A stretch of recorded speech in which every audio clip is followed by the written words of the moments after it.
오늘도 수요예배에 오신 모든 성도님들을 주님의 이름으로 축복합니다. 우리 다 같이 찬송가 183장으로 하나님께 영광을 드리겠습니다.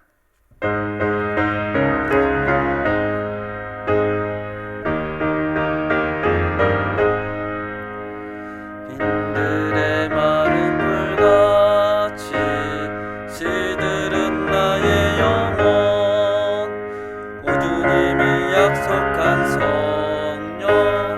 간절히 기다리네. 가물어 메마른 땅에 단비를 내리시듯 성령의 단비를 부어 새 생명 주옵소서. 반가운 빗소리 들려 산천이 춤을 추네. 봄비로 내리는 성령 내게도 주옵소서. 가물어 메마른 땅에 단비를 내리시듯 성령의 단비를 부어 새 생명 주옵소서. 절 따라 우로를 내려 조몽이 무성하니 갈급한 내 심령 위에 성령을 부으소서. 가물어 메마른 땅에 단비를 내리시듯 성령의 단비를 부어 새 생명 주옵소서. 참되신 사랑의 언약 어길 수 있사오랴. 오늘의 흡족한 은혜 주실 줄 믿습니다. 가물어 메마른 땅에 단비를 내리시듯 성령의 단비를 부어 새 생명 주옵소서. 아멘.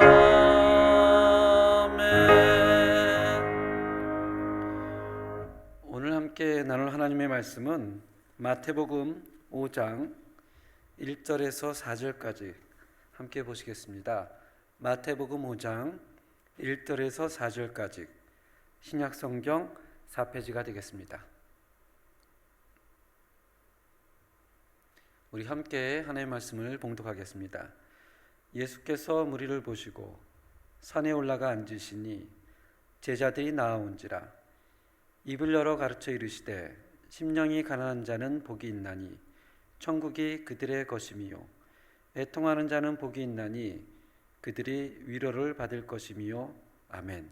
잠시 기도하겠습니다. 하나님 아버지, 오늘도 하나님의 시간이 되어 또 하나님 앞에 나와 또 하나님의 말씀을 함께 나눌 수 있도록 해주심에 감사를 드립니다. 주일날 함께 하셨던 그 하나님의 놀라운 감동이 이 시간에도 동일하게 있을 수 있도록 하나님 은혜를 허락하여 주시옵소서. 예수님의 이름으로 기도드립니다. 아멘. 오늘 말씀을 나누기 전에 시편 55편 5절부터 6절까지를 함께 먼저 읽고 나누도록 하겠습니다. 시편 55편 5절부터 8절까지 말씀입니다. 구약성경 841페이지입니다.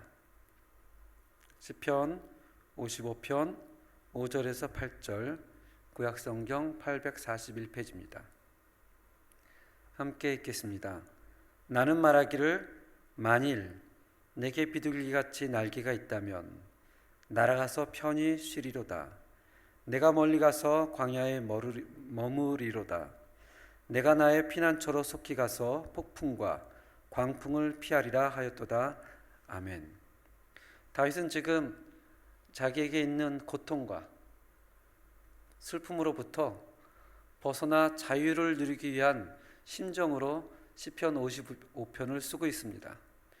어린 시절 하나님의 종 사무엘로부터 기름을 부음받고 신전왕국 이스라엘 왕으로 내정되었고 골리앗을 비롯하여 강한 대적들을 하나님을 향한 신앙으로 물리쳤으며 사울의 온갖 박해와 추격을 이기고 약속대로 이스라엘의 왕이 되었지만 또 하나님으로부터 자신의 왕조가 영원할 것이라는 언약도 받았지만 그러나 그 다윗도 고통에서 슬픔 가운데 울부짖을 수밖에 없었습니다. 그래서 그가 얘기하기를 내가 비둘기같이 날개가 있다면 날아가서 편히 쉬고 싶다.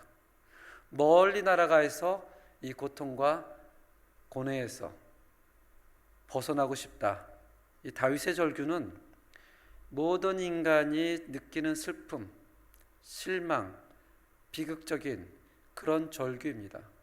얼마나 고통스러웠으면 내가 비둘기같이 날개가 있다면 이라고 표현하는지 모르겠습니다. 작년 이맘때에 저희가 미국 시애틀을 방문하였습니다. 공항에서 한 30분 정도 저희 동생을 기다리면서 5년 만에 만나는 동생이거든요. 이 동생을 기다리면서 어떻게 동생과 인사를 할까 30분 정도 기다리는 가운데 이 동생이 차를 타고 마중 나왔습니다. 5년 만에 만나는 만남이기 때문에 너무 반갑고 너무 좋고 그동안 어떻게 지냈나 라고 물어볼 만도 한데 서로 만나자마자 그 반가움은 다 어디로 가고 무표정한 얼굴로 눈도 제대로 쳐다보지 못하고 형식적인 인사로 잘 있었니? 라고 말 한마디 던진 다음에 또 아무런 말 없이 차를 타고 집에 도착하게 됩니다. 집을 내리고 동생이 주저앉아 울기 시작합니다. 오빠 왜 이제 왔어? 나 너무 힘들었어.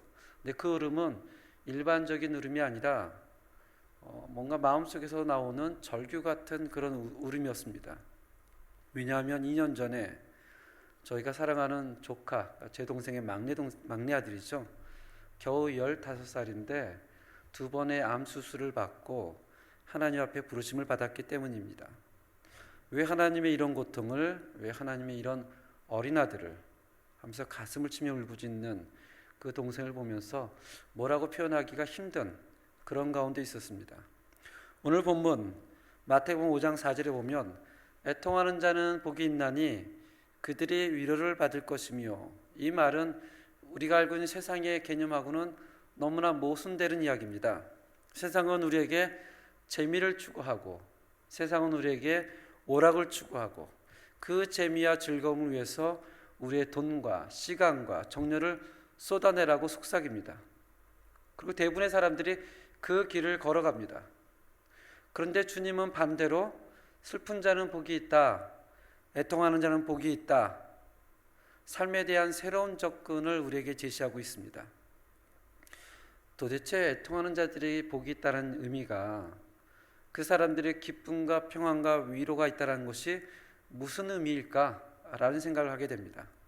성경에는 여러 종류의 슬픔과 애통이 있지만 크게 두 종류의 슬픔과 애통을 나눌 수 있습니다. 첫 번째는 일반적인 고통, 일반적인 애통, 일반적인 슬픔이 있습니다. 예를 들어서 창세기 23장 2절에 보면 아브라함에 대해 이렇게 얘기를 합니다.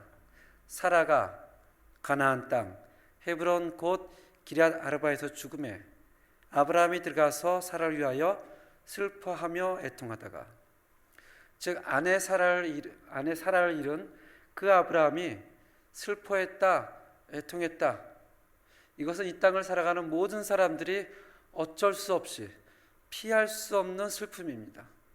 누구나 그 상황을 맞이할 수밖에 없습니다. 그래서 우리는 일반적인 애통, 정상적인 울음이라고 얘기합니다.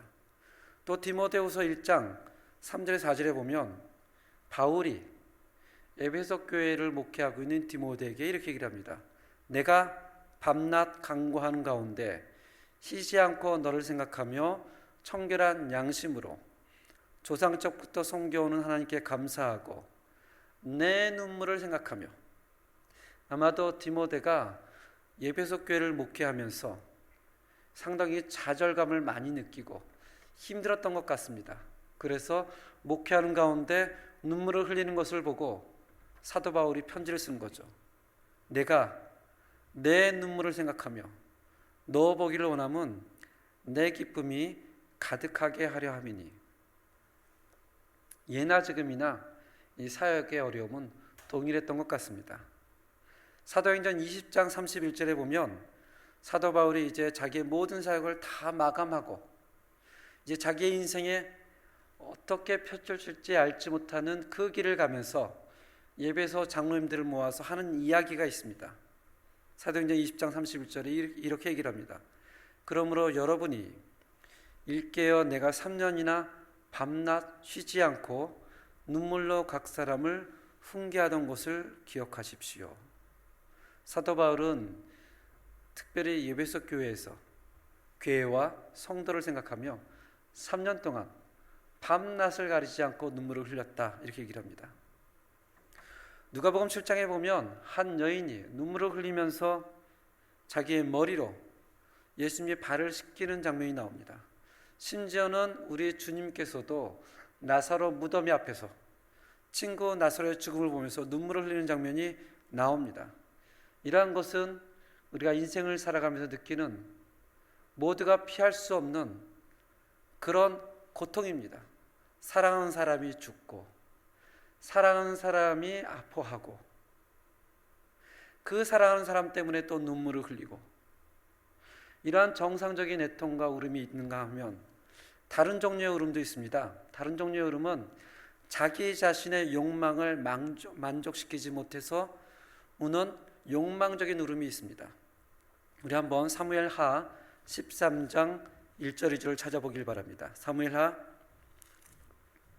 13장 1절 2절에 보시면 구약성경 481페이지입니다. 구약성경 481페이지 사무엘하 13장 1절 2절에 보시면 이렇게 기록되어 있습니다. 그 후에 이 일이 있으니라. 다윗의 아들 압살롬에게 아름다운 누이가 있으니 이름은 다말이라. 다윗의 다른 아들 암논이 그를 사랑하나 그는 처녀이므로 어찌할 수 없는 줄을 알고 암논이 그의 누이 다말 때문에 우라로 말미암아 병이 되니라.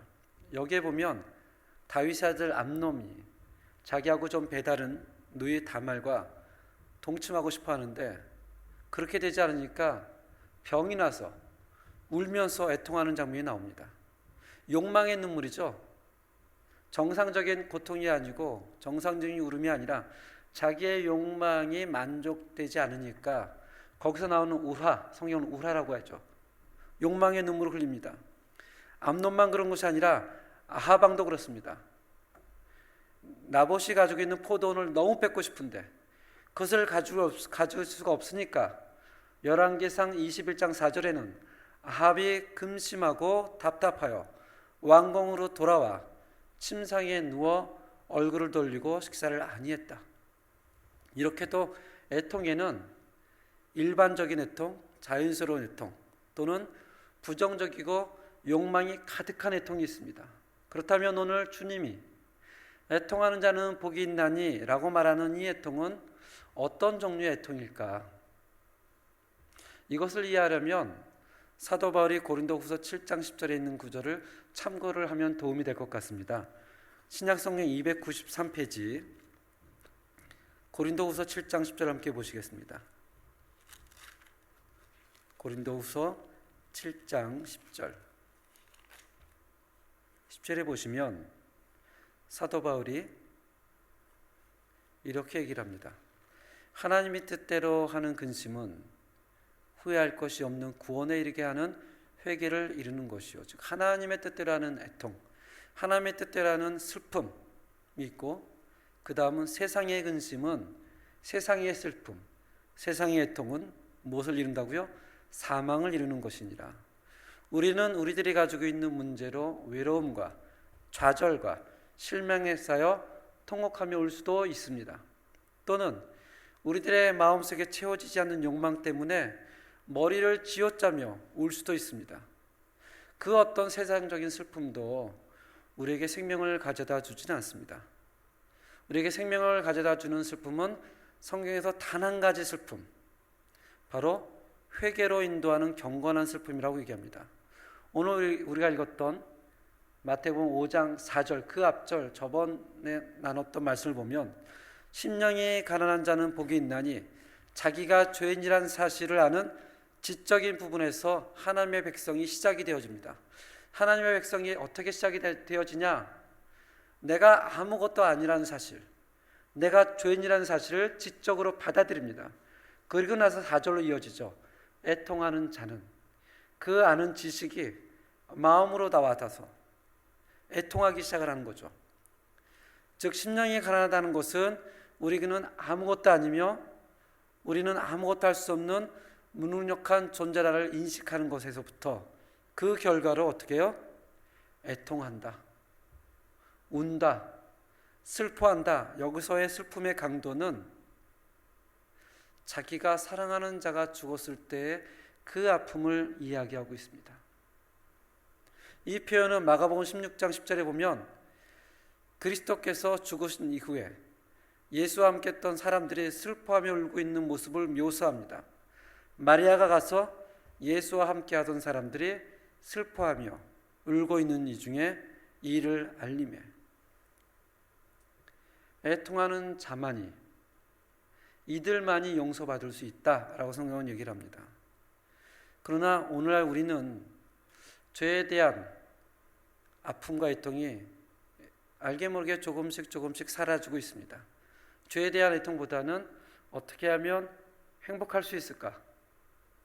어떻게 하면 즐거울 수 있을까? 심지어는 교회 안에서도 사람들이 거북하게 생각하는 죄에 대한 언급은 강단에서 조금씩 사라지고 있습니다. 그리고 강단에서도 어떻게 하면 청중이 듣기 좋은 말을 할 수 있을까? 어떻게 하면 마음이 편안한 말을 할 수 있을까? 어떻게 하면 그분들이 행복한 말을 할 수 있을까? 심지어는 하나님과 상관없이 마음대로 살아도 주님의 이름으로 평안하세요, 주님이 당신을 사랑합니다 라고 얘기할 때도 있습니다. 그래서 우리가 교회에 나오는 신앙생활이 하나님께 영광을 돌리고 하나님을 경외하고 찬양하는 것이 아니라 자기 자신의 행복과 욕구를 추구하기 위한 도구로 전락하지 않았나라는 생각을 우리로 하여금 하게 합니다. 구원은 회개를 통해 오며 회개는 애통을 통해서 옵니다. 하나님께서는 우리에게 애통을 요구하십니다.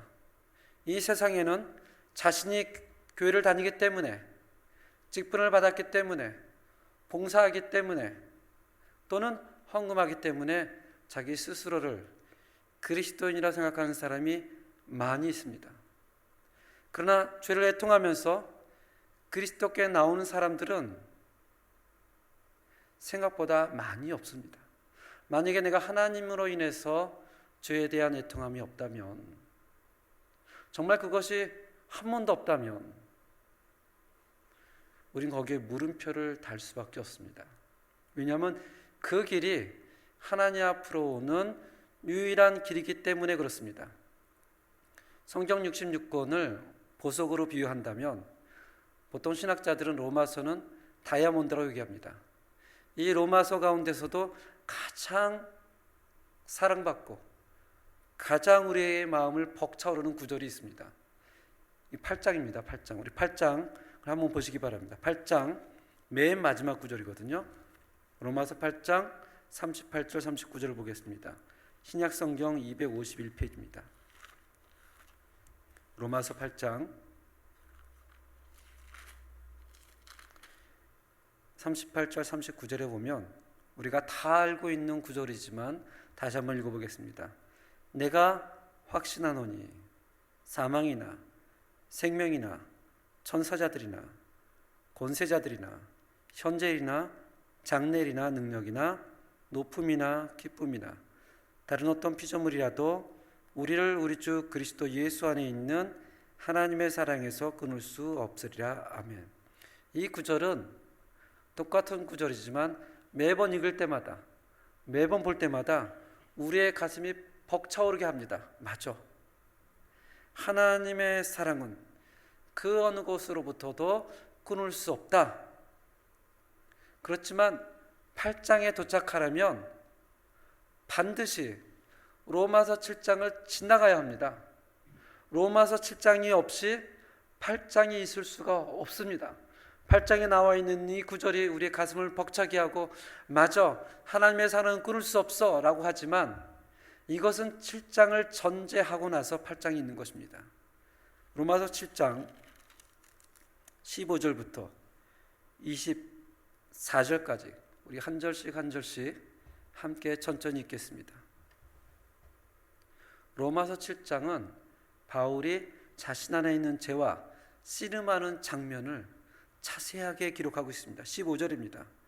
내가 행하는 것을 내가 알지 못하나니 곧 내가 원하는 것은 행하지 아니하고 도리어 미워하는 것을 행함이라. 16절 만일 내가 원하지 아니하는 그것을 행하면 내가 이로써 율법이 선한 것을 시인하노니 이제는 그것을 행하는 자가 내가 아니요 내 속에 거하는 죄니라.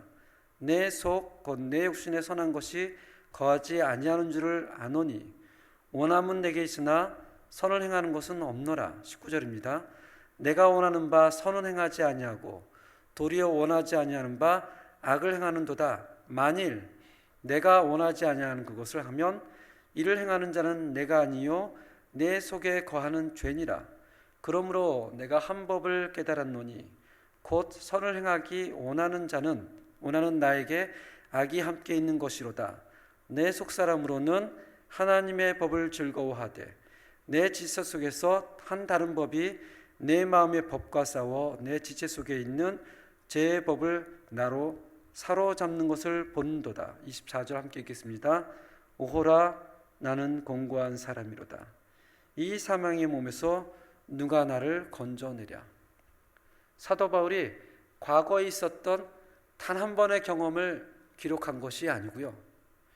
하나님을 믿지만 하나님으로부터 소명을 받았지만 사역을 하고 있지만 매일매일 자기 속에서 자기가 알 수 없는 한 법이 자기가 원치 않는 그러나 제약을 할 수밖에 없는 그런 고통 가운데서 바울이 씁니다.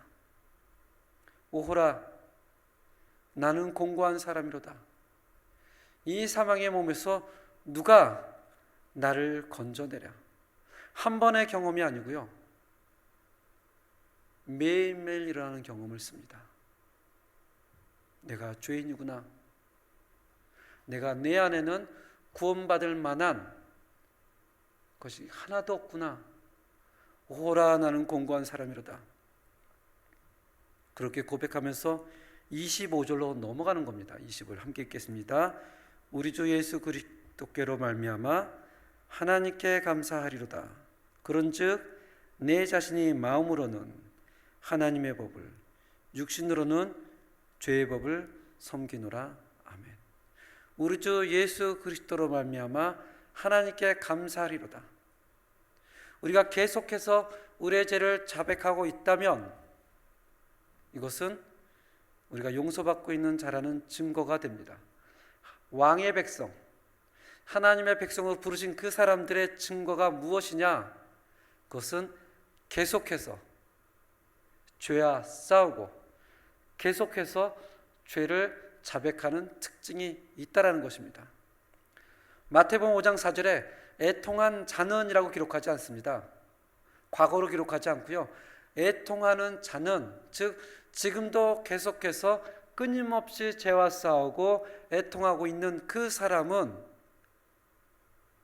마찬가지로 계속해서 하나님의 위로를 받는다라고 성경은 이야기하고 있습니다. 그렇다면 어떻게 하면 우리가 애통받는 자가 될 수 있을까? 어떻게 하면 애통하는 자가 될 수 있을까? 여러 가지 사람들이 얘기를 하죠. 예전에 아르헨티나 와서 처음에 저는 이제 순복음 교회를 다녔습니다. 처음에는 눈물이 나오질 않아요. 아니 어떻게 하면 하나님을 알 수 있을까? 주위에 보면 그렇게 애통하는 사람들이 많은데, 그래서 이제 대화를 하고 상담을 나눕니다. 그럼 이렇게 얘기를 하더라고요. 금식을 하세요. 부흥회를 참석하세요. 근데 아무리 금식을 하고 아무리 부흥회를 참석해도 제 마음에 애통함이 없더라고요. 우리가 뭔가를 해서 금식하고 헌신하고 부흥회를 참석한다고 해서 죄에 대한 애통함이 생기는 것이 아닙니다. 성경은 단 한 가지 방법밖에 우리에게 알려주지 않습니다. 십자가를 바라봐라. 십자가에서 예수 그리스도께서 우리를 위해서 하신 일이 무엇인지 생각하고 또 생각하며 십자가를 바라봐라. 그러면 하나님께서 그 십자가를 통해서 우리에게 은혜를 주십니다. 우리가 누구인지 알게 하시고 우리가 누구인지를 알게 되면 그 하나님 앞에서 애통하기 시작한다는 사실입니다. 이제 한 달 후면 고난주간을 맞이하고 4월 9일이 되면 부활주일을 맞이합니다. 칠레는 잘 모르겠지만 아르헨티나에 있는 대부분의 현지인과 한국인들, 심지어는 교회를 다닌 분들도 이젠 고난주간을 나누면 아무도 고난주간이란 말을 하지 않습니다. 그냥 세마나 산타 또는 미니 바카시오네스. 이제는 사람들에게 고난주간은 머릿속에 있지 않습니다. 그 기간이 되면 쉴 수 있는 기간, 놀러 갈 수 있는 기간. 예전에는 길거리에 고기를 팔지도 않았습니다. 엠파나다도 생선 엠파나다. 교회도 그 기간이 되면 금식을 갑니다. 철회를 합니다. 예전 일이죠. 지금은 고난주간이 되면 그냥 교회가 텅 빕니다. 이제는 고난주간이 아니고 미니 바카시온이기 때문에 그 기간에 예수 그리스도께서 십자가에 하신 일을 묵상하기보다는 우리를 먼저 생각합니다. 세상 사람들이 그렇다는 것이 아니고요. 우리가 그렇습니다. 오늘 성경은 애통하는 자는 복이 있나니 그가 위로를 받을 것이요. 왜냐하면 하나님께서는 우리 모두가 위로받기를 원하시기 때문입니다. 지금 이 시간 하나님이 우리를 불러주시고 우리가 죄인 가운데 있었을 때, 우리가 하나님의 원수 되었을 때, 우리가 하나님을 모를 때 그 불러주심에 우리의 죄를 한번 애통하면서 하나님 우리를 불쌍히 여겨주셔서 우리를 구원해 주셔서 감사합니다. 함께 한 목소리로 기도하겠습니다.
하나님 아버지, 오늘 애통하는 자는 복이 있나니 그가 위로를 받을 것이다 라고 성경은 얘기하고 있습니다. 우리가 매일매일 하나님 앞에 또 사람들 앞에 살아가면서 얼마나 죄에 대해서 민감하며 죄에 대해서 애통하며 십자가에서 못 박히신 그 예수 그리스도를 생각하고 또 생각하며 살아가고 있는지를 점검할 수 있도록 좀 인도하여 주옵소서. 사도 바울도, 그 위대했던 사도 바울도 매일매일 하나님 앞에 오호라 나는 공고한 사람이로다, 누가 나를 이 죄에서 구원하랴 라고 고백하면서, 그리고 그 이후에 나온 고백이 예수 그리스도께 감사하노라, 내가 확신하노니 높은 곳이나 낮은 곳이나 그 어떠한 것도 하나님의 사랑에서 우리를 끊을 수 없다 라고 고백하게 됩니다. 하나님 아버지, 그런 위로를 우리가 하나님으로부터 받을 수 있도록 우리에게 은혜를 허락하여 주시옵소서. 예수님의 이름으로 기도합니다. 아멘. 우리 찬송가 288장으로 하나님께 찬양을 드리겠습니다.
계속해서 저녁 9시에 기도하실 때 3월부터 시작한 우리 오후 모임을 위해서 끊임없이 기도해 주시기 바라며, 또 그 예배를 위해서 헌신하고 또 봉사하는 분들에게 동일한 은혜가 있도록 기도해 주시기 바랍니다.